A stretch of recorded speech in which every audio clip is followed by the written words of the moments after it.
Professor Ilan Pap, let me acknowledge your outstanding role and contribution in combating the Zionist myth that in creating the state of Israel, as the Zionists say, and I quote, they were taking a land without people for a people without land. That's the Zionist slogan. Let me also greet the organizers of this event, the UJ Palestinian Solidarity Forum, BDS South Africa, Muslim View newspaper, the academics, university staff, students, and members of various communities and organizations who are here present, and the formations of the Progressive Youth Alliance, the ANC Youth League, COSAS, SASCO, and the Young Communist League. First of all, I would like to greet all who are here present tonight on behalf of all those South Africans who value democracy and hate oppression. I would also like to thank the organizers for inviting our distinguished guests, Professor Ilan Pap, our own Professor Farid Isaac, and most importantly for arranging this gathering so that we can hear in detail and engage about the restrictions on academic freedom in the state of Israel compared to the South Africa of the past. I had the honor to be sent around 2002 to Palestine by the South African Communist Party. I was leading an SACP delegation during the Second Intifada. I always say to people, you will never understand the pain that Palestinians are going through unless you've been there. The images, they give you an idea, but when you're there, I remember a few things that have stuck in my mind till today. I was standing outside the Al-Aqsa Mosque. We wanted to go in there. Young Israeli soldiers, 21, 22, preventing people from going in there, including Palestinians. To a mosque, I understand, is the second most important in Islam. Third. I nearly got it.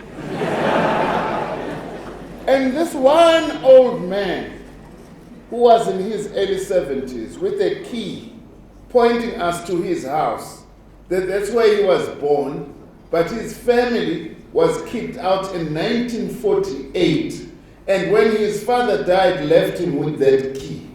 And he can't go there because now it's surrounded by Israeli settlements.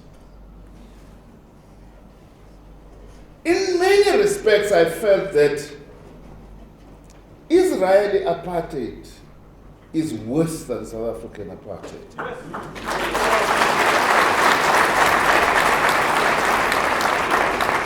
That's why I saw water as a weapon of war. Israel controls water in Palestine. They can switch it off for 4 or 5 days and it's not in the news, and the Palestinians do not have water. Apart from many other things. Today, therefore, we express our solidarity with the oppressed people of Palestine. We are outraged as the South African Communist Party and government, in particular, at the continuing vicious campaign waged by the State of Israel on the Palestinian people, who have clearly been massacred for the crime of demanding the return of their land and self-determination. This genocidal campaign must be condemned in the strongest terms possible. Since the beginning of July this year, Israel has killed over 1,400 Palestinians. It's now risen to 1,900. At the time of drafting my speech, it was around that. I'm sorry.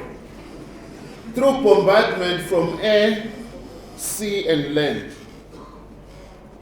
and close to 5,000, if not more, Palestinians have been injured, many of them in a critical condition, and many of them will never live normal lives again.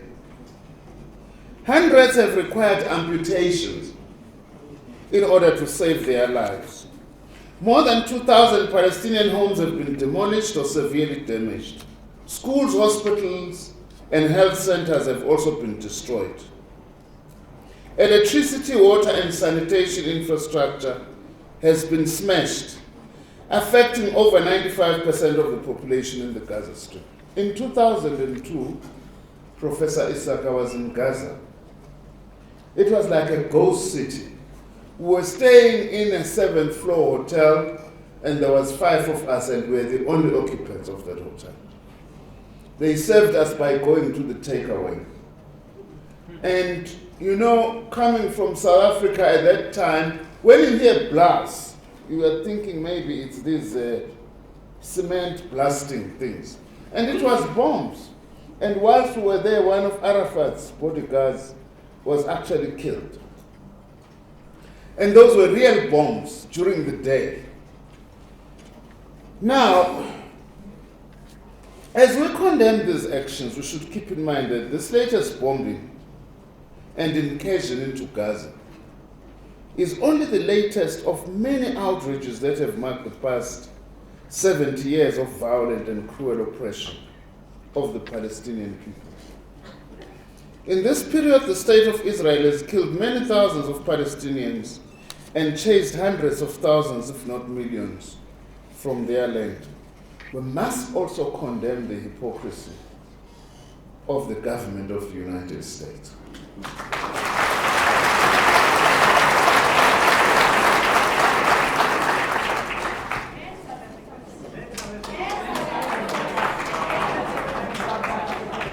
Our government. Oh, I thought that our government was not hypocritical. Our government stands firmly behind the Palestinian people and the Palestinians. We should keep in mind also that the dispossession continues as more and more land continues to be colonized by Jewish Israeli settlers. One gets the strong impression that despite Israel's apparent acceptance of a two-state solution, their actual aim is to make such a settlement of the conflict impossible. I can say here, by the way, in front of you confidently, that the South African Communist Party is of the view that we should expel the Israelis.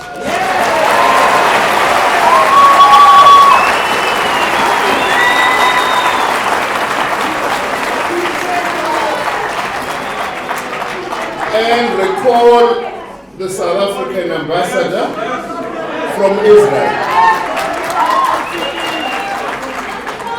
The conflict in the Middle East is often portrayed as a religious conflict. It's not true. It's a human rights issue. We are concerned as the SACP that some of the Christian groups in South Africa are being mobilized on the basis that it's in defense of the Holy Land, which is not the case. That this is the suppression of the rights of the Palestinian people to self-determination. And also, it's not true that Muslims, I agree with you, Professor, that Muslims and Jews have always been fighting. It's not true. In fact, for more than the last 1,000 years, Muslims and Jews have been staying together peacefully. In fact, until the mid-20th century, most conflict amongst followers of the great religions was between Christians and Jews. The Jews themselves were slaughtered in the name of Christianity. It's unfortunate that they are choosing to do the same on the Palestinian people. We also agree with you that the conflict in the Middle East is the result of Western imperialism in partnership with Zionism. We are aware that any attempt to seriously investigate the ethnic origins of either modern-day Jews or of Palestinians in Israel is consistently opposed. We are aware, for example, that the theory pointing to much of the ancestry of European Jewry being derived from the Khazars, a Turkic-speaking people who converted to Judaism in the 8th century, is vehemently denied without research, as you possibly pointed out, Professor. In fact, I may be accused of plagiarism. Some of these things I'm referring to their own work that we've actually done.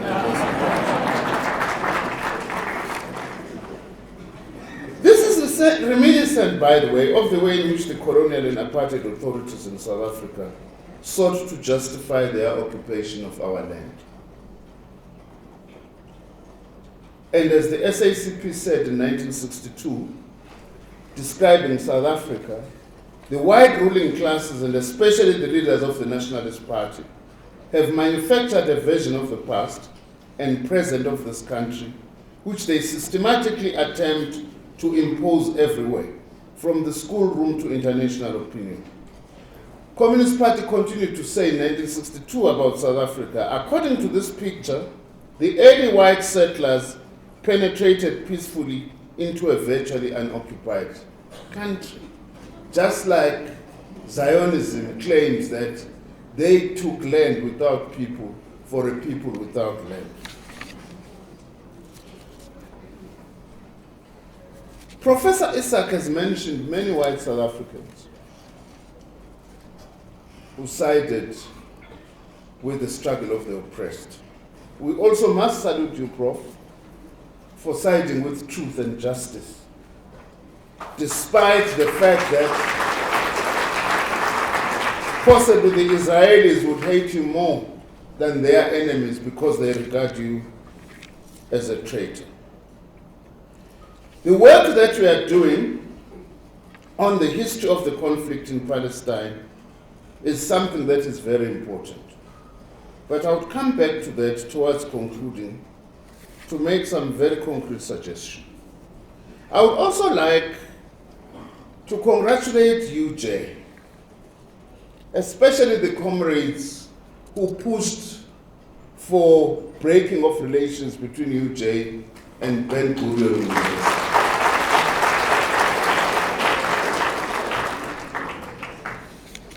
And we must intensify the struggle for the boycott of Israeli universities. The University of Johannesburg has been a pathbreaker and a pathfinder in this regard. And we are pleased to notice that even in America, some of the academics are beginning to follow suit. To mention a few, the American Studies Association endorsed a resolution to boycott Israeli academic institutions. Student bodies on various campuses of the University of California adopted divestment resolutions on Israel. The African Literature Association has also adopted boycott and divestment resolutions. In my capacity as Minister of Higher Education and Training, I strongly urge other South African universities to review their ties with Israel.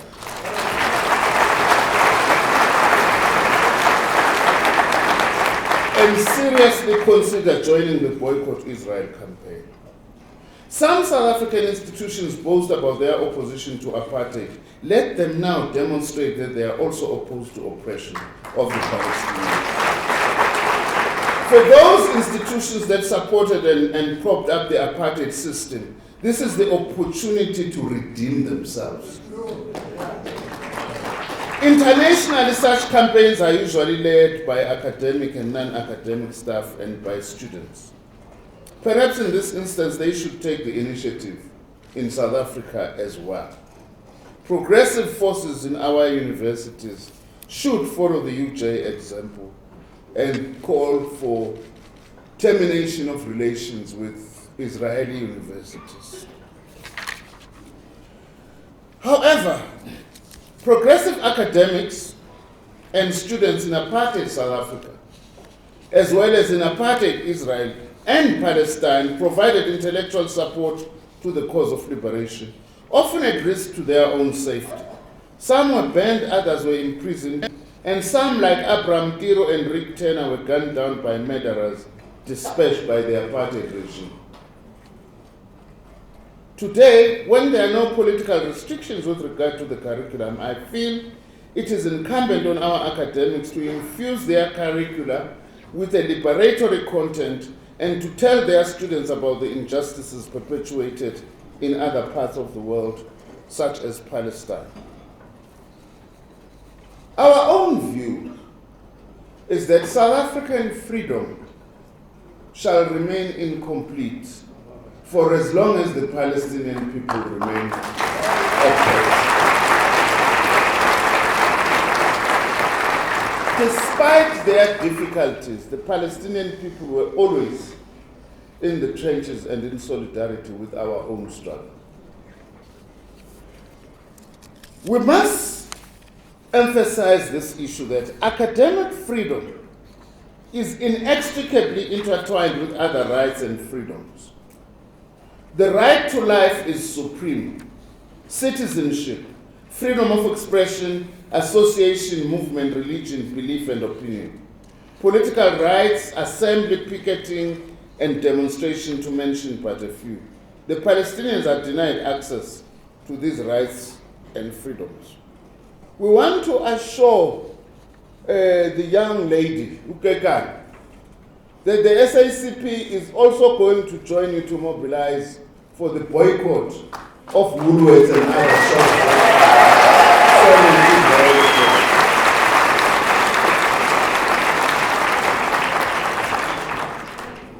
products. Towards concluding, let's all work to make the Boycott Israel campaign effective, not only in the form of an academic boycott. Let's use people's sanctions against Israel as effectively as the international anti-apartheid movement did so against apartheid South Africa. The Palestinians will resist oppression in any way that they can. However, it is the duty of democratic forces across the world to support them in any way that we can. Let's campaign to persuade South Africans, as we say, not to buy Israeli goods. We should cooperate with anti-Zionist forces in all countries to get international financial trade and cultural sanctions against Israel. Lastly,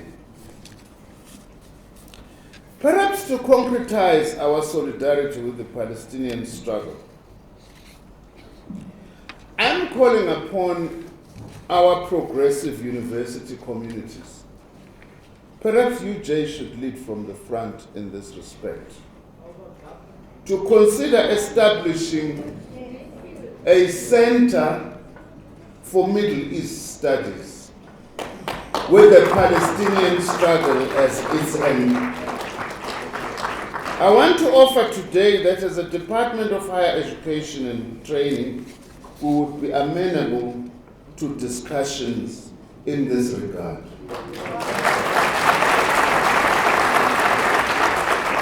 This is so that South African scholars in particular and students could deepen their knowledge about the just struggles of the Palestinian people.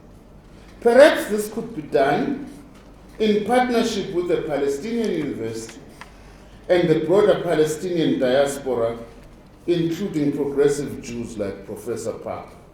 So I'm inviting you, Professor Isaac, come and engage the Department of Higher Education and Training and how we can work together to establish this Center for Middle East Studies with the Palestinian struggle as its anchor, so that we are able to institutionalize, and maybe in honor to people like Professor Park, that we institutionalize the solidarity with the Palestinian people. Thank you very much.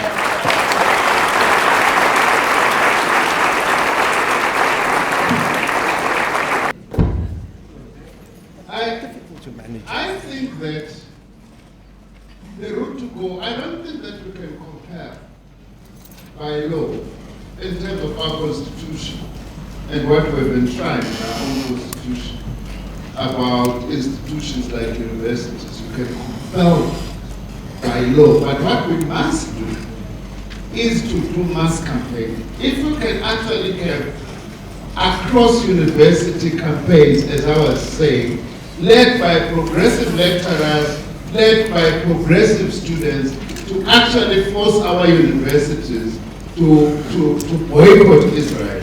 As I have said, I've made a call as the minister tonight to say that let our universities break their relations with apartheid Israel universities. I think that is where we should actually focus on. Let me start here, by the way, because we're all feeling the same about the outrage of what the Israelis are doing. But I think we must not make the mistake that just because there are aspects of government's policy that we disagree with, and then we seek to isolate government, we will be making a serious mistake. Because the South African government may not have recalled its ambassador or expelled the Israeli ambassador, but on many issues that we are talking about here, government is in agreement. So when our own experience of the anti-apartheid movement, by the way, is that we never built the anti-apartheid movement through people that we agreed with 100% on everything. We focused on the areas in which we agreed and sought to mobilize as wide a range of forces as possible. Because it would be responsible for me that because people are saying our government hasn't expelled this, and then I just bow down to that kind of pressure. It would be incorrect. We must seek to unite the widest possible. People seated here are not agreeing 100% on everything, but they are agreed that we must isolate Israel. That is what politically and tactically is correct. The second thing that I would suggest, that I'm not so sure whether Professor Isaac will have done, whether all the organizations in support of the Palestinian people have sought an audience with government,